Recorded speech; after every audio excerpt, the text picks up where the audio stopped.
मात श्री नर्मदे हर, नर्मदे हर, नर्मदे हर। नर्मदायै नमः प्रातः, नर्मदायै नमो निशि।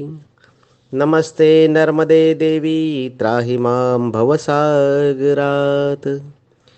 रेवे कृपा किन्न विधीयते त्वया, दीनो भवन्नेष जनः प्रतीक्षते। दृष्ट्वा रुदन्तं शिशुमात्मजं न किं, कारुण्यपूर्णा जननी त्वरायते, कारुण्यपूर्णा जननी त्वरायते। मात मातेश्वरी नर्मदा मैया को नमन है, प्रणाम है। मैया की कल कल निश्चल धारा को प्रणाम है।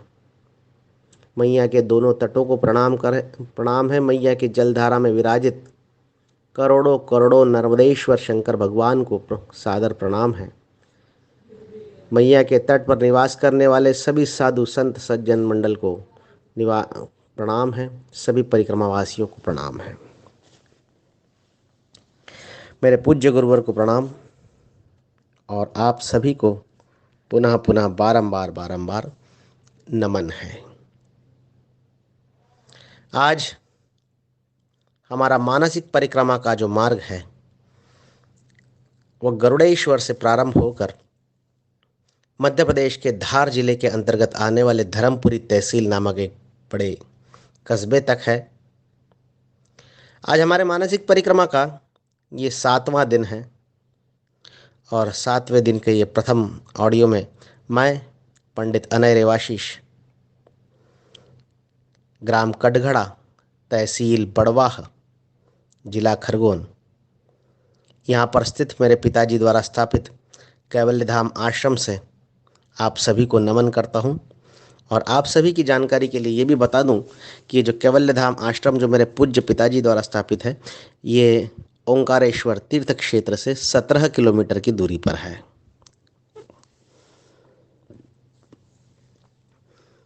हमने गरुड़ेश्वर में विश्राम किया, वहाँ की ऊर्जा को आत्मसात किया। और ऐसे तीर्थ स्थलों का जब हम दर्शन करते हैं तो परिक्रमावासियों का हृदय तन मन ऊर्जा से परिपूर्ण हो जाता है, उसकी थकान चूर चूर हो जाती है। मैया का दर्शन जब होता है तब सारे दुख क्लेश दूर हो जाते हैं, सारे दर्द मिट जाते हैं। और फिर जब प्रातः काल होती है, मैया में जब परिक्रमावासी स्नान करता है तो वो पुनः ऊर्जा से परिपूर्ण हो जाता है और फिर से आगे बढ़ने के लिए, मैया के एक नए रूप को देखने के लिए आगे बढ़ जाता है। गरुड़ेश्वर से हम आगे चलते हैं तो फिर ग्राम आता है केवड़िया। और अब तो ये पहले तो बहुत ही पिछड़ा हुआ क्षेत्र था, संपूर्ण वनवासियों का क्षेत्र था। यहाँ पर सुविधा नाम का कोई प्रकार नहीं था। और अब गुजरात राज्य का सर्वाधिक विकसित ये क्षेत्र हो गया है, क्योंकि यहाँ पर बन गया है सरदार सरोवर बांध और यहीं पर बन चुकी है सरदार वल्लभ भाई पटेल की 182 मीटर ऊंची विश्व की सबसे बड़ी प्रतिमा, जिसे हम कहते हैं स्टैच्यू ऑफ यूनिटी, एकात्मता प्रतिमा। इस जगह की रौनक देखते ही बनती है और बहुत ही खूबसूरत यहाँ की रंगीनियाँ हैं सारी। यहाँ पर भ्रमण यदि करना हो तो कम से कम 3 दिन का समय होना आवश्यक है, इतनी सारी सुविधाएं यहाँ पर कर दी है। भव्य प्रतिमा है 182 मीटर की।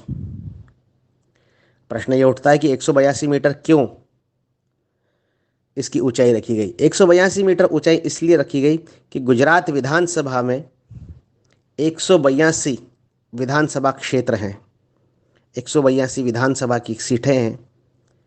तो प्रत्येक विधानसभा का प्रतिनिधित्व करता हुआ प्रत्येक मीटर, इसलिए यहाँ पर इसकी ऊंचाई 182 मीटर रखी गई है। और यहीं से थोड़ी ही प्रतिमा से ही थोड़ी ही दूरी पर सरदार सरोवर बांध है, बड़ा विशाल काय भीम काय बांध है।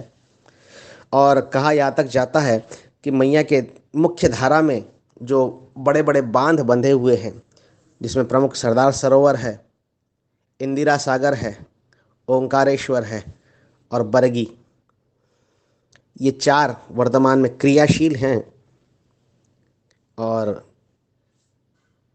पांचवा जो महेश्वर के पास मंडलेश्वर में बना हुआ है वो अभी प्रारंभ होना बाकी है।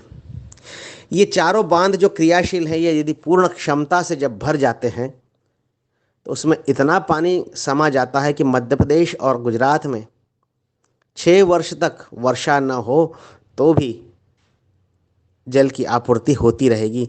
इतनी विशाल जल राशि इन चारों मुख्य प्रमुख बांधों में संचित की जा सकती है, एकत्रित की जा सकती है। और यहाँ से वैसे तो ओंकारेश्वर से प्रारंभ हो जाता है ये प्रश्न, परंतु यहाँ पर जब आते हैं तो बड़ी बड़ी नहरें जब देखते हैं हम मैया की धारा में, तो फिर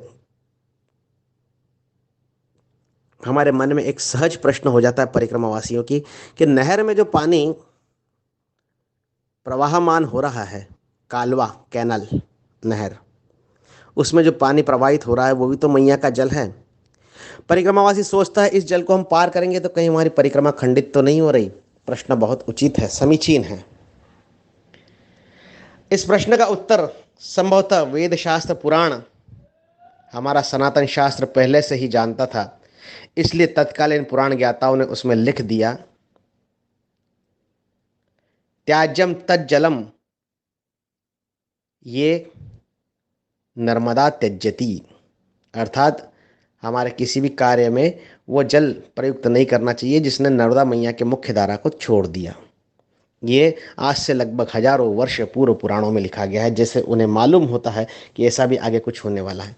तो इस आधार पर जो नहरों में, कैनल में जो पानी बहता है वो मैया की मुख्य धारा को छोड़ चुका होता है, इसलिए वो हमारे कई काम का नहीं है। और अनेक बार ये प्रसंग जो भी मैंने सुनाया है आपके सम्मुख भी प्रस्तुत करता हूँ। मेरे पूज्य गुरुवर के चरणों में जब मैं बैठा था तब उनसे ये प्रश्न मैंने भी पूछा था। हमारे पूज्य गुरुवर ने कहा कि मैं तो नर्मदा पुराण का ज्ञाता नहीं हूँ, मेरे पूज्य गुरु जी हैं, वो नर्मदा पुराण के विषय में ज्ञान नहीं रखते, बाकी आध्यात्मिक विषय में तो बहुत ही उन्नत हैं वो। तो उन्होंने कहा था कि नर्मदा पुराण का तो मुझे ज्ञान नहीं है, परंतु तर्क के आधार पर हम ये मान सकते हैं कि मुख्य प्रवाह जो है मैया का, उससे बाहर जो कोई हो गया उसका फिर कोई औचित्य नहीं रह जाता। अर्थात उसके समर्थन में एक कहानी मेरे पूज्य गुरुवर ने मुझे सुनाई थी। जब प्रभु श्री रामचंद्र जी लंका जाने के लिए सेतु का निर्माण कर रहे थे तो वानर पत्थरों पर राम राम राम राम लिखते और वो पत्थर समुद्र में छोड़ देते तो पत्थर तैरने लग जाते। प्रभु श्री रामचंद्र जी आश्चर्यचकित हो गए कि ऐसे कैसे। तो चुपके से एक जगह गए, एक पत्थर उन्होंने भी उठाया, उस पर भी उन्होंने राम लिखा और समुद्र में चुपके से छोड़ दिया, परंतु वो पत्थर डूब गया। तो और आश्चर्यचकित हो गए राम जी। प्रभु श्री रामचंद्र जी की ये क्रिया हनुमान जी देख रहे थे।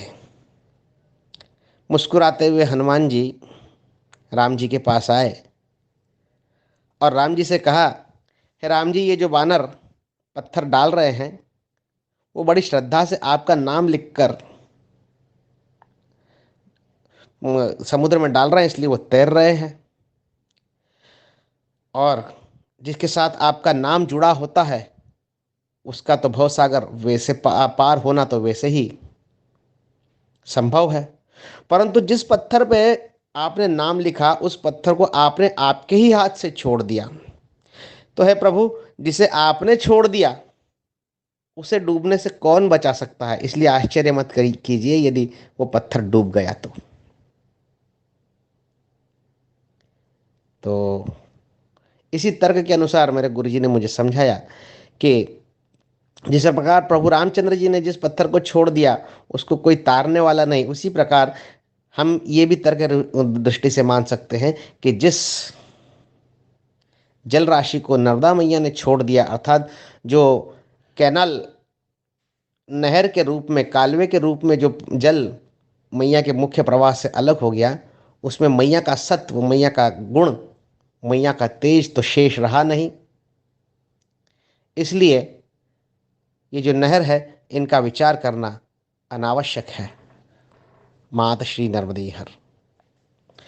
और ऐसे दिव्य स्थान को देखते हुए जब हम आगे बढ़ते हैं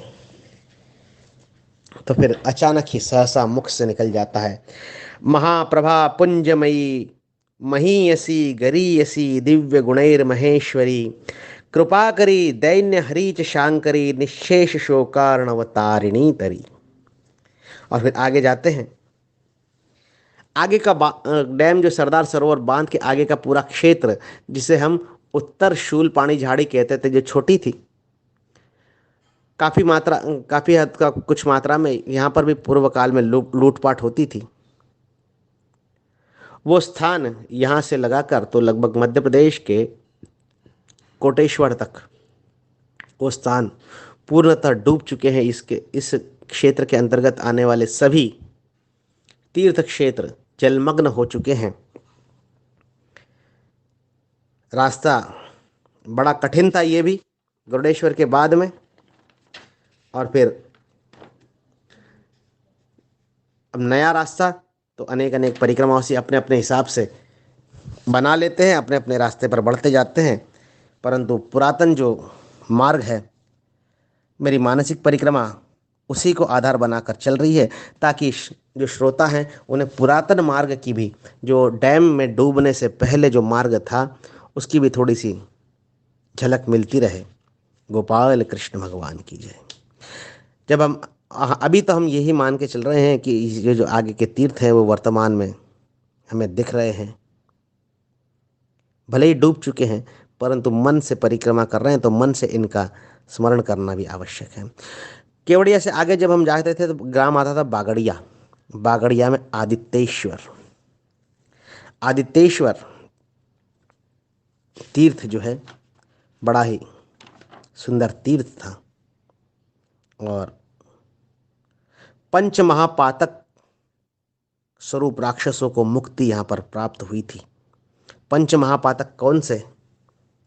गुरु पत्नी गर्मन, मित्र का धन सुवर्ण का अधिग्रहण, तीसरा ब्रह्म हत्या, चौथा अनिच्छा से ही सही लेकिन सुरापान, और पांचवा गौ हत्या। इन पांचों महापातकों के निवारण का सर्वोत्तम स्थल था ये आदित्येश्वर। आगे कंबलेश्वर, पुष्करिणी, एक विमलेश्वर यहाँ पर भी आता था। विमलेश्वर 3 है, जिसका ये दूसरे विमलेश्वर। कपिलेश्वर 12 है, उसमें से एक कपिलेश्वर यहाँ पर भी था, कपिल मुनि की तपस्थली। फिर जो पुरातन शूलपाणी का मंदिर है, उसके ठीक सामने उत्तर तट पर था पुष्करिणी तीर्थ। पुष्करिणी तीर्थ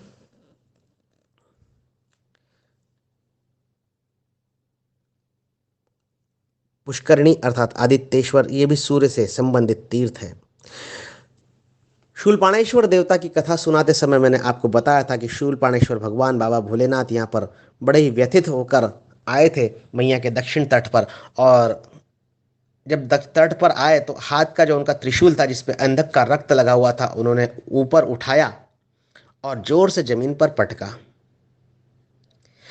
तो जब भगवान भोलेनाथ ने त्रिशूल को जब ऊपर उठाया, तब ऊपर आकाश मार्ग से सूर्य देवता का रथ जा रहा था। और जब रथ जा रहा था तो जैसे ही हाथ ऊंचा करा भोलेनाथ ने, उनके त्रिशूल जो है वो सूर्य देवता के रथ को जाकर टकरा गया। और त्रिशूल टकराने से सूर्य देवता का अश्व, रथ और स्वयं सूर्य देवता विचलित हो गए। उन्हें जिस प्रकार से एक गाड़ी में जब कोई खड्डा आ जाता है और गाड़ी जोर से हिलती है, उसी प्रकार की अवस्था सूर्य देवता की भी हुई। और सूर्य देवता के हाथ का जो कमल का पुष्प है, वो शूलपाणेश्वर के ठीक सामने नर्मदा मैया के उत्तर तट पर गिर गया। और यहाँ पर गिरने के बाद में जब पुष्प गिरा तो वो भी एक तीर्थ बन गया, नाम उसका पुष्करिणी। पुष्करिणी विंध्याचल पास में आ चुका है, सतपुड़ा पास में आ चुका है। मैया को अपनी दोनों बाहों में समेट कर जा रहे हैं। और फिर यहाँ से आगे लघु शूलपाणेश्वर, जिसे उत्तर शूलपाणेश्वर कहा जाता है, वर्तमान में तो उसका अस्तित्व रहा नहीं क्योंकि डूब चुका है। और नया मार्ग जो है तणखला, नसवाड़ी, कोलंबा, भेरखड़िया, खवांट होते हुए जाता है। परंतु पुराना मार्ग जो है इसमें जो आता था उसमें ग्राम आते थे कातरखेड़ा, दसाणा, कष्टा। ये दसाणा, कष्टा, ये जो गांव थे ये भी परिक्रमावासियों को लूटने के लिए कुख्यात थे, यहाँ पर भी कुख्यात थे। और इसी के पास आता था ग्राम कड़ी पानी। कड़ी पानी, हापेश्वर, बहुत ही सुंदर तीर्थ, अश्विनी नदी का संगम। और यही अश्विनी नदी, हापेश्वर तीर्थ, गुजरात और मध्य प्रदेश की सीमा में आते थे। और यहाँ से फिर हम आगे बढ़ते थे। अब यहाँ पर हापेश्वर के पास जो अश्विनी नदी है, सूखी नदी है अश्विनी, उसको उसको पार करते थे हापेश्वर से तो बखतगढ़ आता था और यहाँ से मध्य प्रदेश का क्षेत्र प्रारंभ हो जाता था।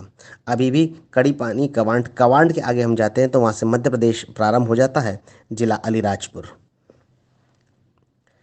और फिर हापेश्वर के आगे माकड़खेड़ा, हथनी नदी का संगम।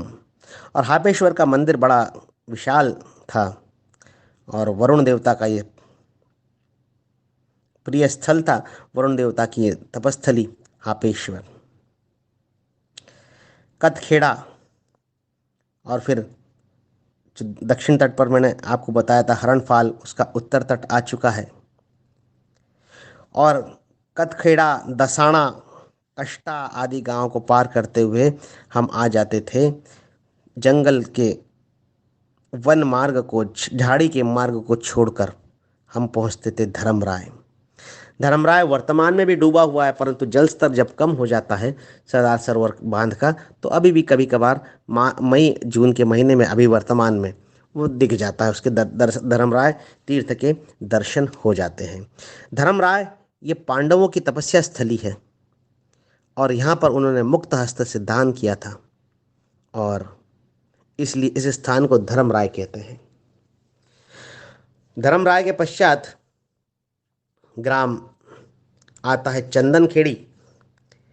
चंदनखेड़ी ये वही गांव है जो मैंने मेघनाद तीर्थ का आपको वर्णन सुनाया था। दक्षिण में ग्राम जांगरबा, उत्तर में ग्राम चंदनखेड़ी, दोनों के बीच में मेघनाद तीर्थ और मेघनाद के हाथ से छूटा हुआ वह दिव्य शिवलिंग। यहाँ पर आकर झाड़ी पूर्णतः समाप्त हो जाती है, छोटी छोटी टीले, पहाड़ियाँ। और अभी भी ये मार्ग जो किनारे किनारे जो चलते हैं वो परिक्रमावासी अभी भी इस मार्ग से आना जाना करते हैं। और फिर आगे चलते हैं तो फिर आता है कोटेश्वर, बड़ा प्रसिद्ध तीर्थ क्षेत्र कोटेश्वर मध्य प्रदेश का। पास में ही बड़ा कस्बा है निसरपुर, तो इसे निसरपुर कोटेश्वर के नाम से अधिक जाना जाता है। और निसरपुर कोटेश्वर भी सरदार सरोवर बांध के जल स्तर पर निर्भर करता है इसका दर्शन। बांध का जल स्तर कम होता है तो निसरपुर कोटेश्वर के दर्शन हो जाते हैं। बांध का जल स्तर जब बढ़ जाता है तो ये निसरपुर कोटेश्वर का जो मंदिर है ये संपूर्ण जलमग्न हो जाता है। अभी हम दर्शन कर सकते हैं। आज दिनांक 8 मई है 2020, तो 15 अप्रैल से ये दिखना प्रारंभ हो गया था। अभी अगस्त सितंबर तक हम दर्शन कर सकते हैं। उसके बाद बांध में जल भरना प्रारंभ करेंगे तो ये पुनः जलमग्न हो जाएगा निसरपुर कोटेश्वर। कोटेश्वर, जैसा कि पूर्व में आपको मैं बात बता चुका हूँ कि कोटेश्वर वह स्थान होते हैं जहाँ पर करोड़ों करोड़ों, कोई भी हो, करोड़ों की संख्या, कोटि अलग और करोड़ की संख्या अलग।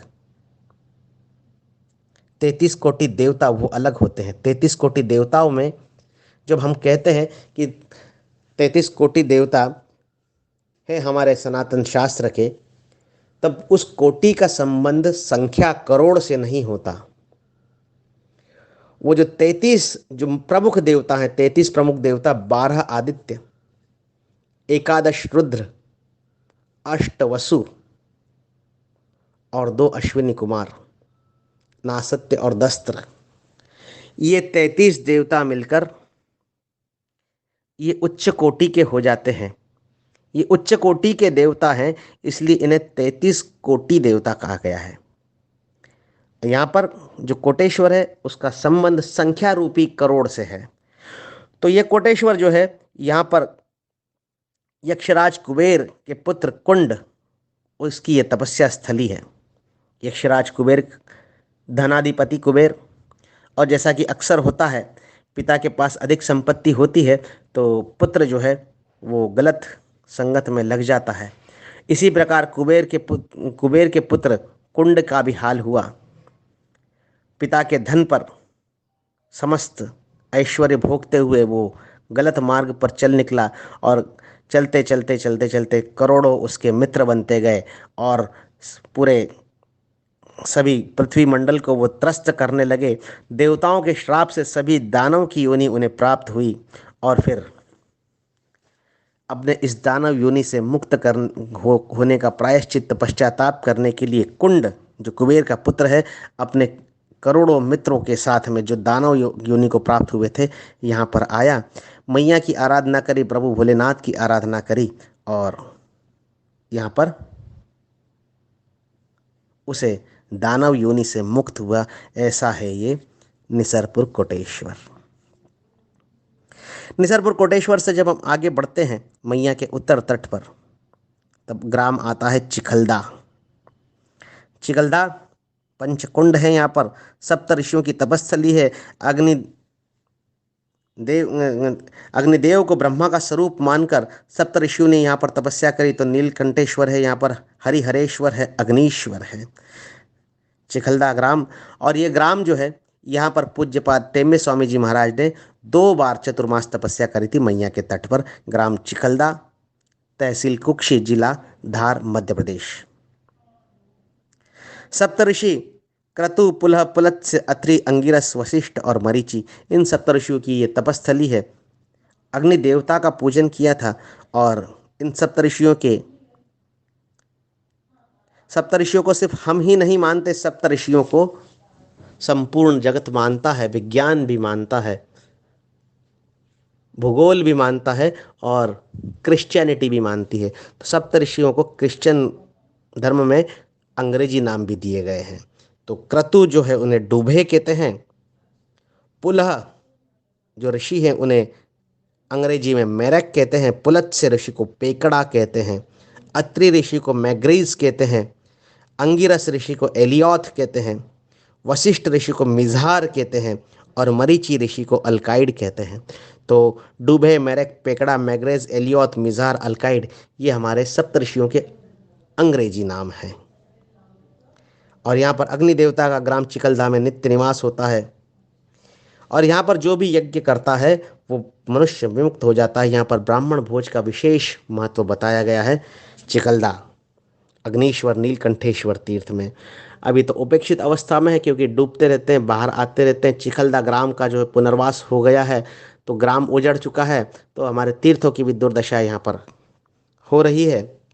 और यही चिखलदा ग्राम है जहाँ पर वीर स्वतंत्रता सेनानी चाफेकर बंधु, उन्हें जब महाराष्ट्र में पकड़ लिया गया अंग्रेजों द्वारा, तब उनका जो परिवार है, उनके जो अनुज बंधु हैं, वो यहीं पर आकर छुपे हुए थे। अनेक काल तक इसी ग्राम में छुपे थे, ग्राम चिखलदा में। ऐसा है ये मैया का क्षेत्र, बड़ा विशाल पात्र है यहाँ पर मैया का, बहुत ही सुंदर स्थान है।